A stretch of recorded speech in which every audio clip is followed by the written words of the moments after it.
Okay, for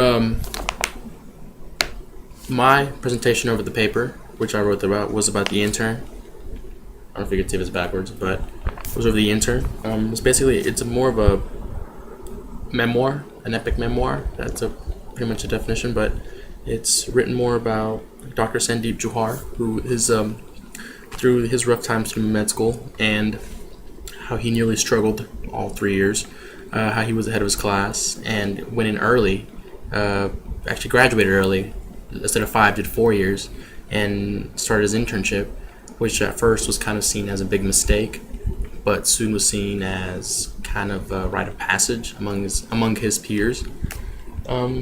He basically talks about his experiences throughout med school, his experiences throughout life, in and out of the hospital, outside the hospital, inside the hospital, the relationship he's made, how his job conflicted with his life, as well as the internal battles he went through, not knowing what he wanted to do in life, how he wanted to become a physicist at first, and then later wanted to become some kind of lawyer. Then now he somehow just randomly applied to med school and became a doctor.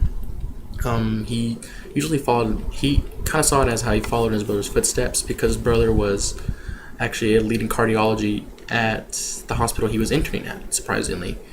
And he saw how his brother was so carefree and careless growing up, and how he's this grown, trustworthy man that everyone loves in the hospital. He doesn't understand that, how he was the smartest one out of the bunch, the genius out of the family, and yet he did not know what he wanted to do with his life.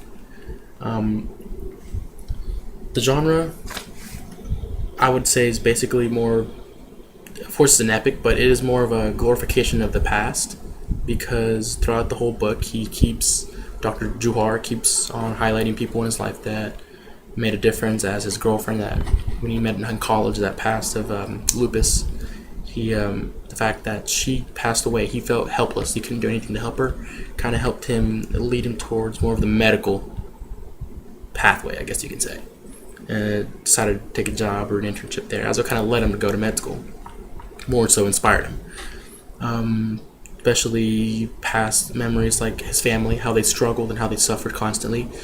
That got to him more because he wanted to be the one in the family to make a difference, to help out, to show that his parents' struggles did not go in vain. As well as relationships to the non-natural forces that constantly led him to doubt himself. I can't stress that enough. He was constantly doubting himself. He never knew if what he was doing was right. He felt that becoming a doctor was probably the right way to go, but soon he learned that there is a certain way a doctor handles his patients, and he doesn't like that. He saw that doctors saw patients as just, well, not for what they were worth. And he soon started having a crisis within himself, not knowing what to do, not knowing how to handle a patient, not knowing how to handle himself in a way. But throughout the book, his brother teaches him, his brother and his family kind of give him advice that lead him towards becoming the doctor he is today. And now, to this day, he actually is a renowned doctor around the hospital. Thank you.